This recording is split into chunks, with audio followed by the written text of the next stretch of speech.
Next thing we're going to do is prepare the material that we're going to use to cover the book. Now we could just go ahead and glue this directly onto the cardboard, but that tends not to work too well. So what we're going to do is we're going to back the material with just some regular paper.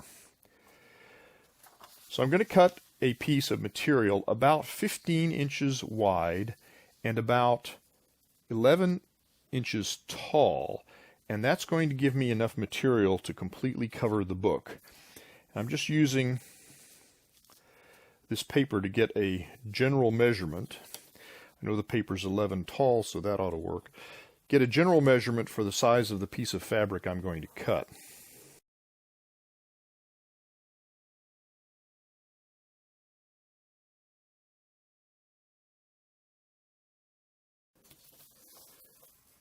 These edges are all going to be hidden, so you don't have to be terribly accurate about the cutting.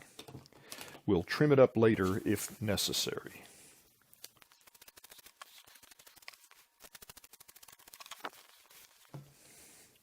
Of course, if your material has a particular pattern you're interested in, you'll want to pay attention to that when you're cutting out your piece of material.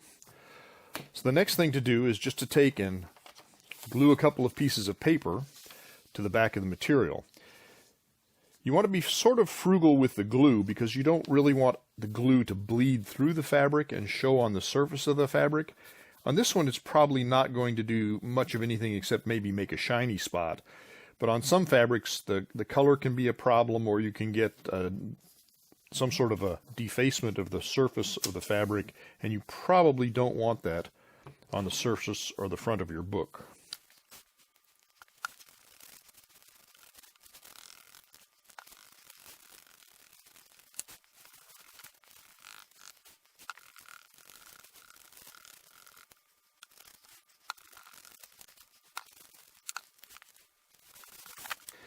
Once again, I'm going to put wax paper down on both sides of this and put something heavy on top of it to help keep it flat. One of the problems with any sort of a water-based glue like a PVA is that it causes the paper to expand and wrinkle. So that's why I want to put weight on this to help keep it nice and flat so these wrinkles don't show through.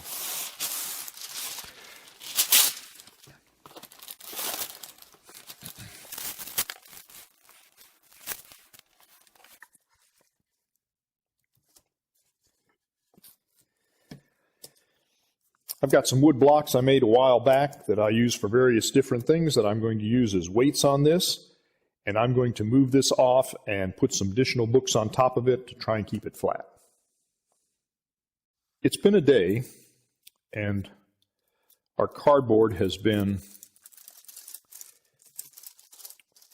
underneath a bunch of books to give it some stiffness. This turned out pretty stiff. Or laminated cardboard, I guess I should say. And now what I'm going to do is I'm just going to trim these to size.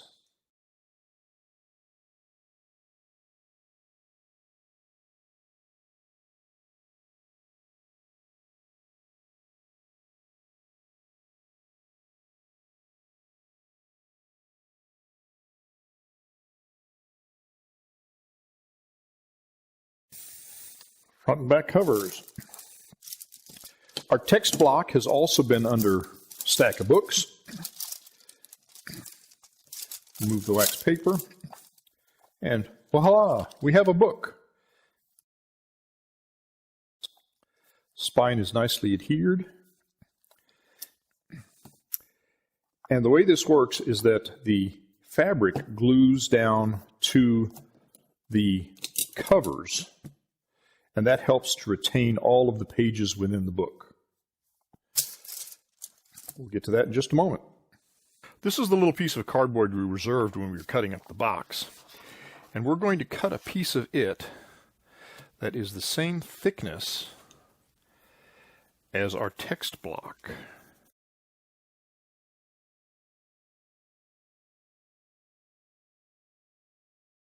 And sticks out the same amount on both ends.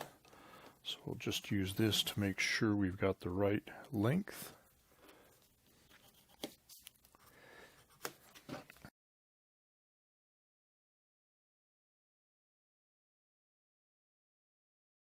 And this will become a stiffener for the spine of the book.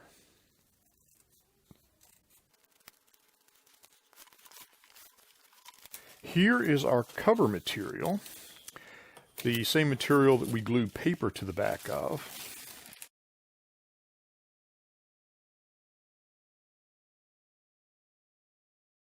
You can see that the paper gives it a little bit of support and stiffness that makes it good for a cover material. So now we're going to glue the book board to the cover material. And we're going to give it some spacing just about like this.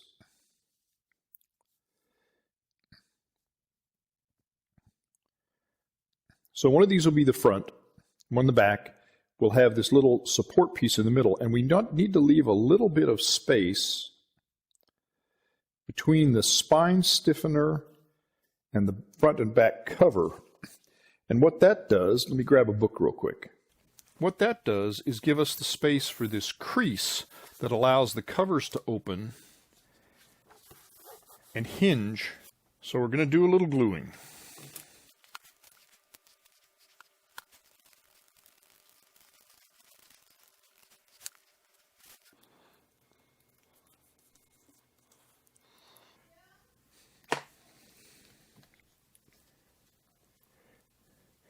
What do you know?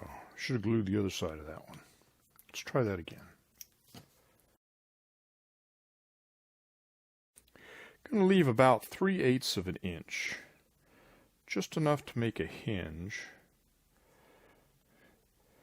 but not too much.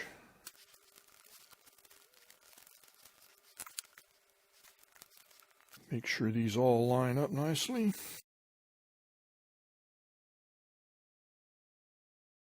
Get my spacing just right.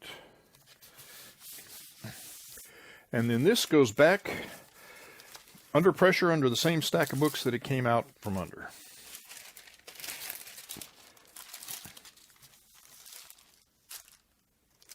If you wanted to glue on a ribbon bookmark, now would be the time. Just glue it to the back of the spine. Be sure to get glue well saturated into the ribbon so it sticks on really well. Our cover has been under a stack of books, getting pretty close to ready to use. Next thing we want to do is trim the outside and then fold over the material. So I'm going to trim this to about an inch or so all the way around. This side looks pretty good. Looks like it wanders a little bit.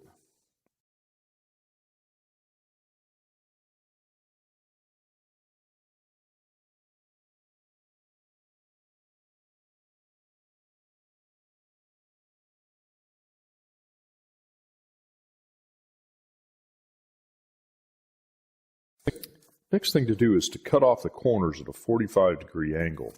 But you want to leave about 1/8 of an inch over from the very corner. You don't want to trim right to the corner. You want to trim back some. Because if you trim right to the corner, you're going to have a little bit of the cardboard stick out. If you trim off the corner just a little bit, then that'll all get caught up in the corner fold, and you won't see the cardboard, and you'll have a nice corner to your book.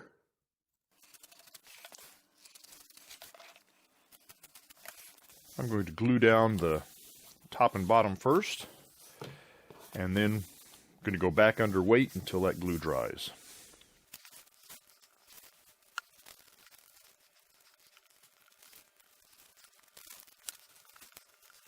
You will have noticed that the paper didn't quite cover the material on this edge.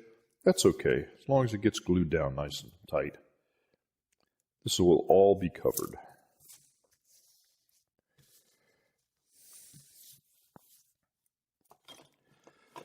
I'm going to use my little pressing tool right now.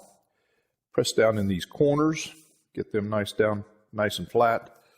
You can use a fingernail. And I notice that I'm not quite up tight here. There we go, that's better.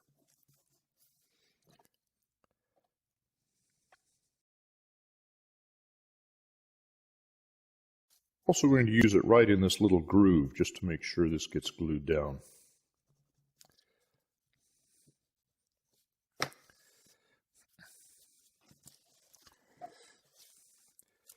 Now we're going to glue up and fold over the ends.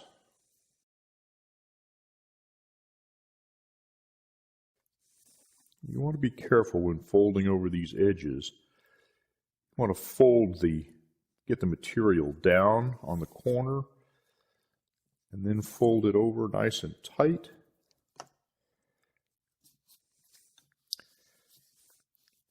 And that'll make a nice corner.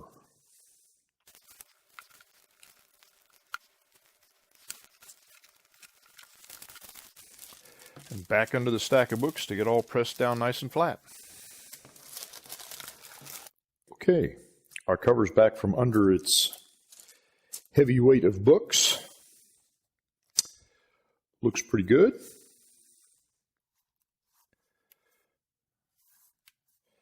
Fold it just a little bit here. Yeah. Time to put this book together. So what we're going to do is take our text block.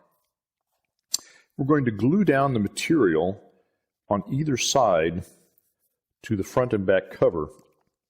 Now there's going to be a gap at the back, at the spine. So we've got to glue carefully to make sure we get everything in the right place.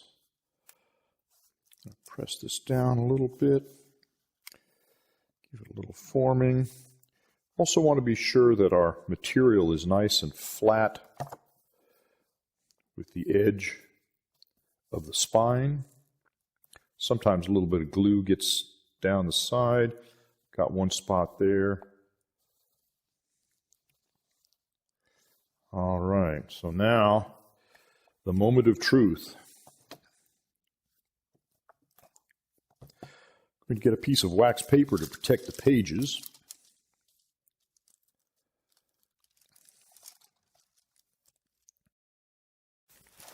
Here's where you'll want to take a look at your cover and see which way you want it to go if you have a preference. This pattern's pretty random. I think this way will be fine. Going to spread some glue on there and on the material. I want to get it pretty well saturated because I really want this to stick down well. This is the part that connects the text block of the book to the covers. So you want to be sure that it is well glued down. And perhaps you can not be like me and not stick your fingers in the glue. Now we want to glue this down. Let me turn this around. Want to glue this down. Of course, it's not going to cooperate right now.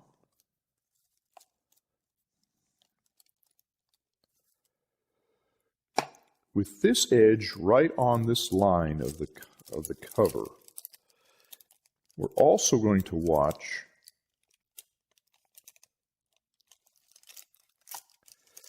maybe we can come in a little and sneak up on it a little bit.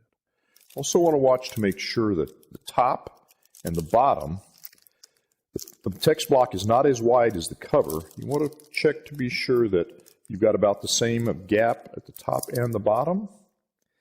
You want to come right up to that edge. Also check this edge to make sure it's even. A lot of times the text block can skew a little bit and you wind up a little wider at one end or the other. We've got one side down. Let's get another chunk of waxed paper.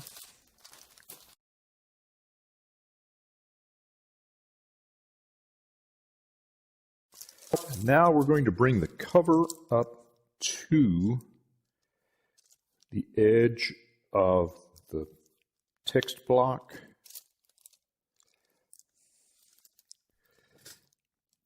Get down, take a look, make sure you're getting it down straight. You have to adjust a little bit.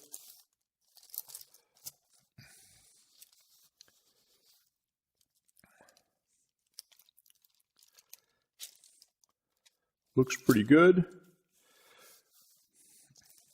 This goes back under weight for this glue to dry.